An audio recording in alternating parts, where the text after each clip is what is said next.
जय श्री कृष्ण। राधे राधे। कब है अश्विन मास की शुक्ल पक्ष की एकादशी, पापाम कुशा एकादशी? 24 अक्टूबर या 25 अक्टूबर, किस दिन हम एकादशी का व्रत करें? क्या रहेगा पारण का शुभ मुहूर्त? क्या रहेगी पूजा विधियां? क्या है व्रत की कथा? भगवान श्री कृष्ण धर्मराज युधिष्ठिर के पूछने पर धर्मराज युधिष्ठिर कहते हैं, हे मधुसूदन, हमें अश्विन मास की शुक्ल पक्ष की एकादशी की व्रत की कथा और इसका महत्व विस्तार पूर्वक समझाइए। तो आइए इन सब की चर्चा इस वीडियो में करने वाले हैं। जय श्री कृष्ण। 24 अक्टूबर अश्विन मास में शुक्ल पक्ष की एकादशी 24 अक्टूबर 2023 को 3:14 पर शुरू होगी और अगले दिन 25 अक्टूबर 2023 12:32 पर समाप्त होगी। इसलिए हम उदया तिथि के अनुसार उदया तिथि को ही हम व्रत धारण करते हैं। इसलिए पापाम कुशा एकादशी का व्रत हम सभी प्रभु प्रेमी वैष्णवजन 25 अक्टूबर को हम सभी लोग पापाम कुशा एकादशी का व्रत बड़ी विधि विधान से, बड़े श्रद्धा भाव से, प्रसन्न चित भाव से हम सभी लोग रखेंगे। क्या रहने वाला है पारण का समय? पारण का मुहूर्त जो है 26 अक्टूबर 6:28 से लेकर 8:43 तक रहेगा। अवधि जो 2 घंटा 14 मिनट तक हम सभी लोग पापाम कुशा एकादशी के व्रत का हम पारण करेंगे। इसी शुभ मुहूर्त में यदि हम सभी लोग व्रत का पारण करते हैं तो निश्चित है यह पापाम कुशा, इसके नाम से ही प्रभाव पता लग रहा है। पापाम कुशा अर्थात पापों का क्षय करने वाली, पापों को नष्ट करने वाली यह एकादशी है। 3 पीढ़ियों के पाप को नष्ट कर देती है यदि हम सच्ची निष्ठा व एकाग्रचित भाव से इस व्रत को धारण करें और हम भूमि पर शयन करें और प्रभु के नामों का यशगान करें, तभी हमें संपूर्ण फल की प्राप्ति होती है। तो आइए, क्या है इसका महात्म और क्या है यह इसकी कथा? पापाम कुशा एकादशी के व्रत की कथा। विंध्याचल पर्वत पर एक महाक्रूर बहेलिया रहता था, जिसका कर्म के अनुसार नाम भी क्रोधन था। उसने अपना समस्त जीवन हिंसा, लूटपाट, मिथ्या भाषण तथा शराब पीना व वैश्यागमन में ही बिता दिया। यमराज ने उसके अंतिम समय से एक दिन पूर्व अपने दूतों को उन्हें लाने हेतु भेजा।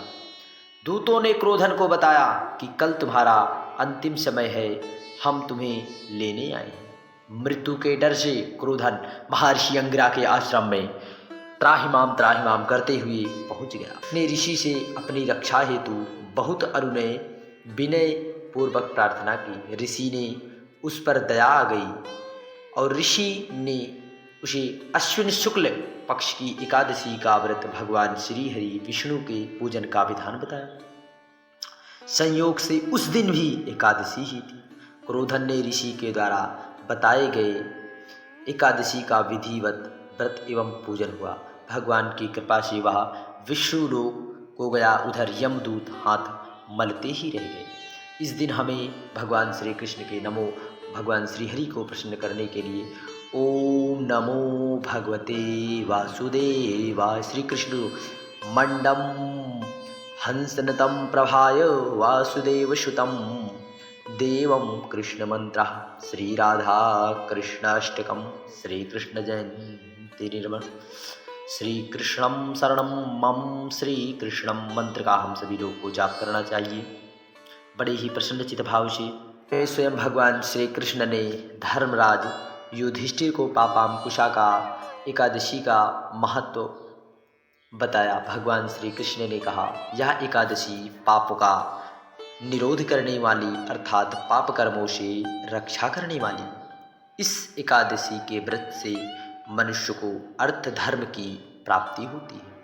इस व्रत के प्रभाव से मनुष्य के संचित पाप नष्ट हो जाते हैं। इस दिन श्रद्धा और भक्ति भाव से पूजा तथा ब्राह्मणों को दान व दक्षिणा देना चाहिए। इस दिन सिर्फ फलाहार ही किया जाता है। इससे शरीर स्वस्थ व मन प्रफुल्लित रहता है। अश्विन शुक्ल पक्ष एकादशी का क्या नाम है, आप कृपा कर उसकी विधिवत तथा फल कहिए। भगवान श्री कृष्ण कहने लगे, हे युधिष्ठिर, पापों का नाश करने वाली इस एकादशी का नाम पापांकुशा एकादशी।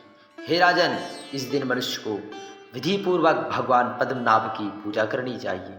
यह एकादशी मनुष्य को मनवांछित फल प्रदान देने वाली तथा स्वर्ग को प्राप्त कराने वाली। मनुष्य को बहुत दिनों तक कठोर तपस्या से जो फल मिलता है, वह फल भगवान गरुड़ ध्वज को नमस्कार करने से ही प्राप्त हो जाता है। जो मनुष्य अज्ञानवश अनेक पाप करते हैं परंतु हरि को नमस्कार करते हैं, वे नरक में नहीं जाते।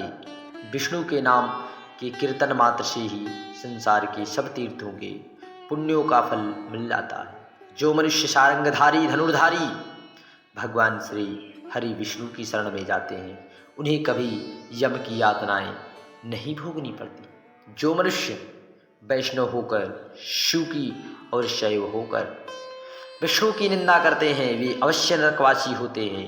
सहस्त्रों वाजपेयी और अश्वमेध यज्ञों से जो फल प्राप्त होता है, वह एकादशी के व्रत के 16वें भाग के बराबर भी नहीं होता।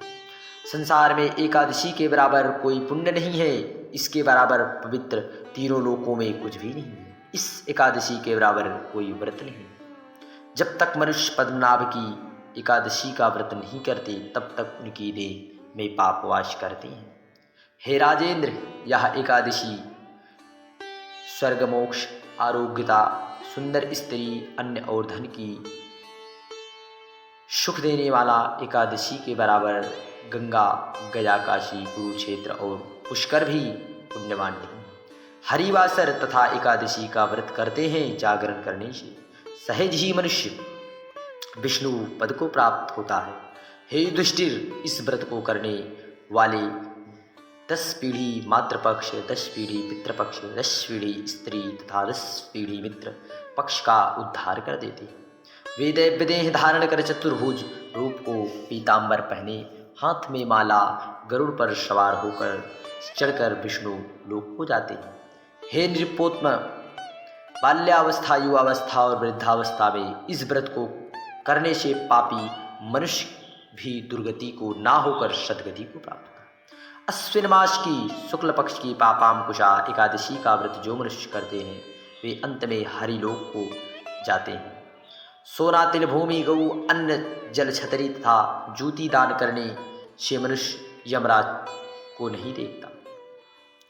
जो मनुष्य किसी प्रकार के पुण्य कर्म किए बिना जीवन के दिन व्यतीत करता है, वह लोहार की भट्टी की तरह सांस लेता हुआ निर्जीव के समान है। निर्धन मनुष्य को अपनी शक्ति के अनुसार दान करना चाहिए तथा धनवान को सरोवर, बाग, मकान आदि बनवाकर दान करना चाहिए। ऐसे मनुष्य को यम का द्वार नहीं देखना पड़ता तथा संसार में दीर्घायु होकर धनान्य, कुलीन, रोग रहित रहते हैं।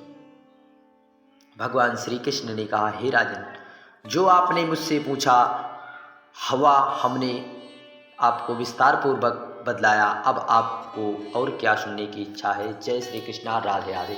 आप सभी को पापांकुशा एकादशी की ढेर सारी शुभकामनाएं। हम लोग प्रभु से यही कामना करते हैं कि आपका एकादशी का व्रत बड़े ही विधि विधान से सच्ची निष्ठा व हृदय में भगवान श्री हरि विराजमान रहे, आपके व्रत को सफल बनावें। जय श्री कृष्णा, राधे राधे।